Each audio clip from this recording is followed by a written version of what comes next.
दोस्तों नमस्कार। रूस यूक्रेन युद्ध के बाद वैश्विक स्तर पर देखें तो काफी बड़े बदलाव देखे जा सकते हैं, जहां अधिकतर देश रूस पर अमेरिकी प्रतिबंधों के प्रभाव को समझते हुए डॉलर को छोड़कर लोकल करेंसी में व्यापार को बढ़ावा दे रहे हैं। वहीं रूस पर लगाए गए प्रतिबंधों का असर झेलते हुए पश्चिमी देश अब अपने लिए क्रूड ऑयल और रिफाइंड एनर्जी प्रोडक्ट की जरूरत को पूरा करने के लिए नए रास्ते तलाश रहे हैं। ऐसे में भारत पश्चिमी देशों के लिए सबसे महत्वपूर्ण विकल्प के रूप में उभर कर सामने आया, जिसने काफी बड़े पैमाने पर इन देशों को रिफाइंड फ्यूल प्रोडक्ट सप्लाई किए। लेकिन जिस तरह से भारत इन पश्चिमी देशों को ज्यादा मात्रा में रिफाइंड ऑयल की सप्लाई कर रहा था, उसे ही देखकर पश्चिमी देशों पर नजर रखने वाले विशेषज्ञ और जर्नलिस्ट इस बात पर सवाल खड़ा करने लगे कि आखिर यूरोप और अमेरिका के रूस पर प्रतिबंध लगाने का क्या फायदा हुआ, अगर वह यही रूसी तेल भारत के जरिए खरीद रहे हैं। दरअसल भारत रूस से डिस्काउंट रेट पर क्रूड ऑयल की खरीद करके उसे रिफाइन कर यूरोप को बड़े लेवल पर सप्लाई कर रहा है, जिससे कहीं ना कहीं रूस इन लगाए गए प्रतिबंधों को बाईपास करने में सफल रहा, जिस पर पूरी दुनिया का ध्यान खींचते हुए पश्चिमी देशों के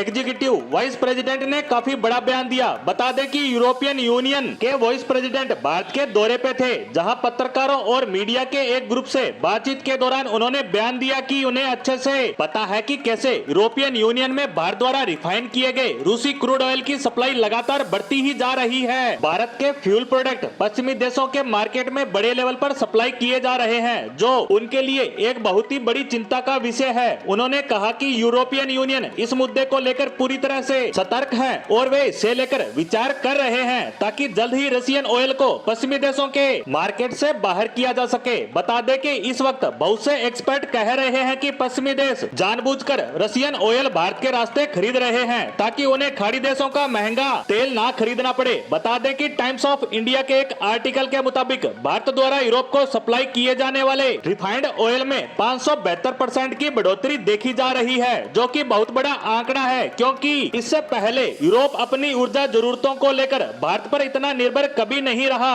आपको यह जानकर भी हैरानी होगी कि इस वक्त भारत पश्चिमी देशों को सऊदी अरब से भी ज्यादा रिफाइंड फ्यूल प्रोडक्ट सप्लाई कर रहा है, जिसकी संख्या 3,60,000 बैरल प्रतिदिन से भी ज्यादा पहुंच चुकी है। और इसी वजह से पश्चिमी देश इस ट्रेंड को बदलने का प्रयास कर रहे हैं ताकि वे रशियन क्रूड ऑयल की सप्लाई को रोक सकें, वरना रूस इनडायरेक्ट तरीके से ऑयल की सप्लाई करके अपनी जरूरतों को पूरा करता रहेगा और उस पर लगाए गए प्रतिबंधों का असर बिल्कुल भी नहीं होगा। साथ ही वाइस प्रेसिडेंट ने कहा कि भारत और चीन जैसे बड़े खरीदारों की वजह से, जिन्होंने अपने देश का हित पहले देखा, उनकी वजह से पश्चिमी देशों का रूस पर लगाए गए प्रतिबंधों का असर बिल्कुल भी नहीं हुआ और वह आज भी बड़े लेवल पर अपने तेल का निर्यात करता देखा जा सकता है, जिसकी वजह से यूरोप कमजोर पड़ रहा है। और अब यूरोप इस पर ध्यान दे रहा है ताकि इस तरह की समस्या से अच्छे से सामना किया जा सके। लेकिन ओवरऑल देखें तो इस समय पश्चिमी देशों के पास भारत के अलावा कोई दूसरा बेहतर ऑप्शन नहीं है, क्योंकि ये देश पहले से महंगाई और मंदी की मार से परेशान है और अब ये भारत को छोड़कर अरब देशों की तरफ रुख करते हैं तो इनके हालात और ज्यादा बिगड़ जाएंगे, जो ये कतई नहीं चाहते। इसीलिए इन्हें अभी भारत पर ही निर्भर रहना पड़ेगा। इसी के साथ पश्चिमी देशों पर आई इस खबर पर हमारी आज की पोस्ट को यहीं समाप्त करते हैं। धन्यवाद।